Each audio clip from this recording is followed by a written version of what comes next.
Bismillahirrahmanirrahim. Assalamualaikum warahmatullahi wabarakatuh. Halo semuanya. Balik lagi bersama saya Nurul Hadi Fauzi di channel Ngapakpedia.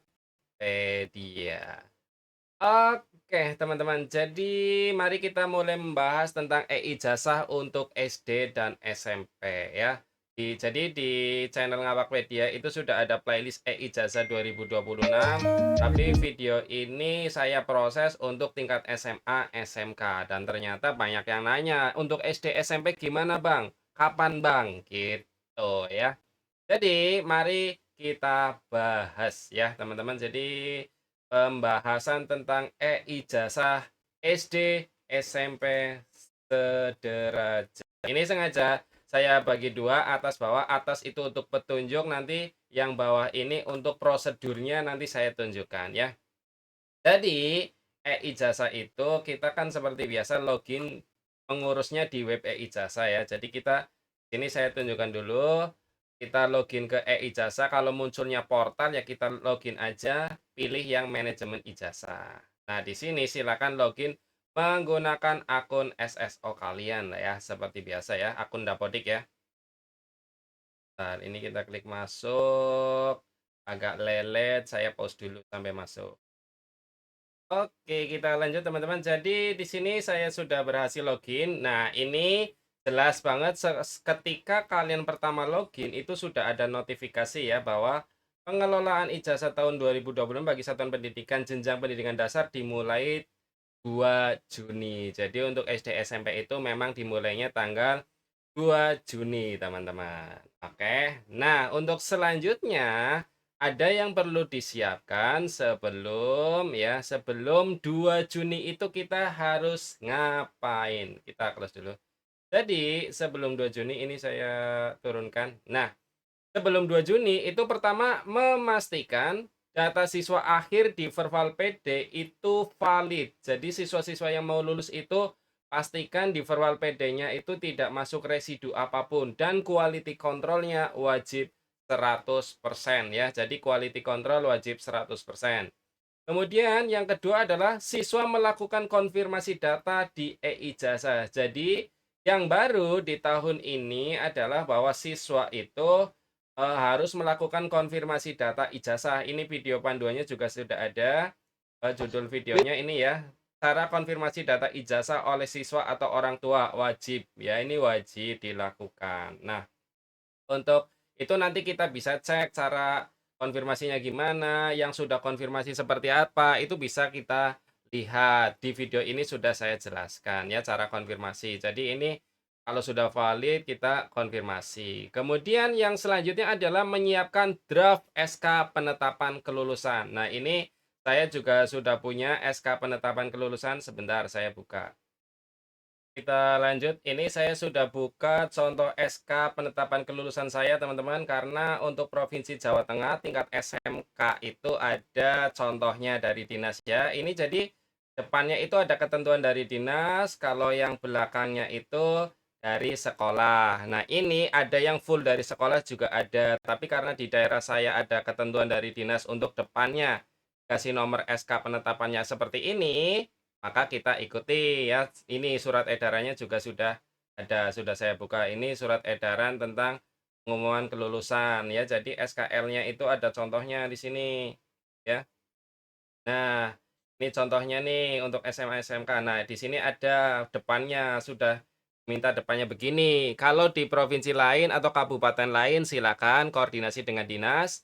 Apakah nomor SK penetapan kelulusan ada ketentuan atau bebas dari sekolah masing-masing. Nah, ini nomor Makanya, ini SK penetapan kelulusan, ya. Jadi, untuk SK penetapan kelulusan itu sudah tidak lagi ya, tidak di-download, tapi dibuat sendiri, dibuat manual. Ya, dibuat manual oleh sekolah. Kalau tahun 2025 kan SK penetapan kelulusan kita download ya, tapi kalau sekarang tidak di-download. Kita cuma nginput nomor SK kelulusan nanti. Nah, ini nomor SK kelulusannya kita input di sini nih, nomor SK kelulusan. Nah, ini nanti di-input di sini. Ini ada tambah nomor SK, yaitu nomor yang ini, surat ini SK yang dibuat sekolah ya. Jadi itu draft-nya disiapkan, ini nomor SK-nya, kemudian nanti lampirannya adalah daftar siswanya, lulus, tidak lulus itu ditulis semuanya, gitu di sini ya, teman-teman, di SK yang kalian sekali lagi dibuat manual sekolah. Nah, kalau sudah menyiapkan draft SK, kemudian memastikan nama sekolah sudah sesuai izin operasional. Kalian bisa lihat di sini, di pengaturan, di nomenklatur. Nah, ini nih, nama sekolah kalian sesuai izin operasional enggak, ya. Siapa tahu ada SDN yang N-nya bukan disingkat, tapi harus ditulis lengkap negeri gitu ya. Jadi harus disesuaikan. Kalau ada yang salah, silakan diperbaiki di Dinas Pendidikan ya. Kalau ada nama sekolah yang tidak sesuai, silakan diperbaiki di Dinas Pendidikan. Ini sesuai izin operasional ya. Kemudian selanjutnya adalah memastikan data KS sudah valid termasuk gelar KS-nya. Nah, ini nanti juga di pengaturan nomor 2 nih, Kepala Satuan Pendidikan. Nah, ini namanya siapa? Ya. Sini ada namanya, sudah sesuai belum? Kemudian nanti ada gelar belakangnya.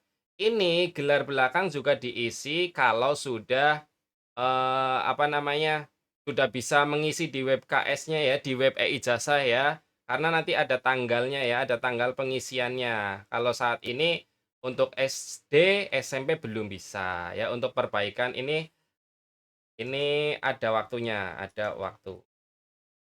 ya. Ada waktunya untuk perbaikan gelar KS ya. Jadi kalian cukup simpan saja nama gelar KS-nya itu apa, depan belakangnya gitu disiapkan ya.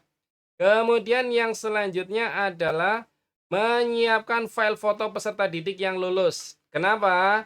Karena di sini ada di metode pengesahan ya.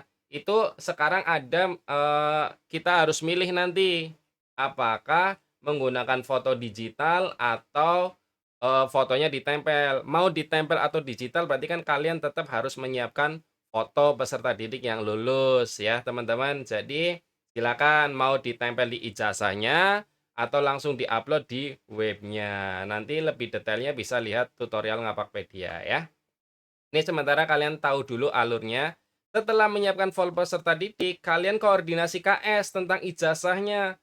Mau ditandatangan elektronik atau tanda tangan basah ini. Karena kita harus ngisi tanda tangan basah nih di sini.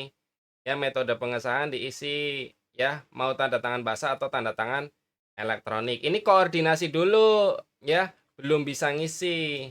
Saat ini belum bisa ngisi. Maka koordinasi dulu ya, maksudnya kalau SMP, SD kayaknya belum bisa ngerubah ya. Jadi koordinasi dulu. Nantinya mau ijazahnya tanda tangan basah atau tanda tangan elektronik, terutama untuk sekolah negeri yang biasanya sudah pakai tanda tangan elektronik ya.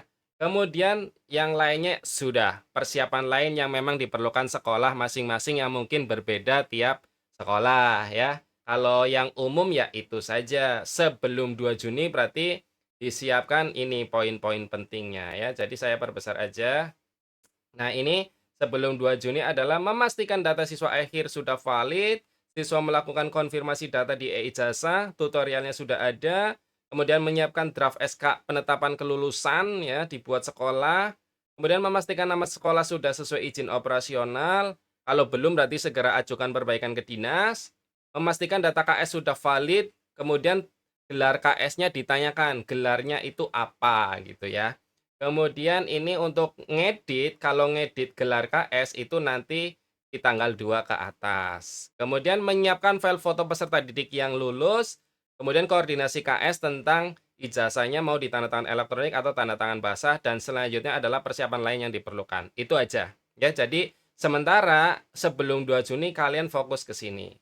Nanti di tanggal 2 Juni baru kalian mengerjakan rangkaian e-ijazah di web e-ijazah sesuai tutorial lengkap e-ijazah. Nah, tutorial lengkapnya di sini teman-teman. Kalian bisa simak video Ngapakpedia yang ini. Tutorial lengkap. Nah, ini ya. Tutorial lengkap e-ijazah 2026, cara mengerjakan ijazah dari awal sampai terbit ijazah. Ini sudah saya jelaskan tahap-tahapnya ya. Ini dimulai tanggal 2 Juni kalau SD SMP. Nah, ini nanti sampai bisa melihat draft ijazahnya ya. Itu. Nah, ini di bagian akhir sampai terbit draft ijazah, teman-teman. Kalian bisa simak video panduannya ini ya. Linknya nanti saya letakkan di deskripsi gitu ya. Jadi seperti itu panduan pertama persiapan untuk e-ijazah SD dan SMP, karena banyak yang nanya jadi saya buat tutorialnya saja persiapan sebelum tanggal 2 Juni. Untuk hal lain nanti saya sampaikan di kolom komentar jika ada yang belum saya sampaikan ya. Terima kasih teman-teman, itu saja dari saya. Semoga video ini bermanfaat. Jika ada yang mau ditanyakan, silakan tinggalkan pesan di kolom komentar. Kurang lebihnya mohon maaf, saya akhiri. Salam satu nusa, salam satu bangsa, salam satu bahasa, salam satu data. Salam terakhir, salam Ngapakpedia. Wassalamualaikum warahmatullahi wabarakatuh. Terima kasih.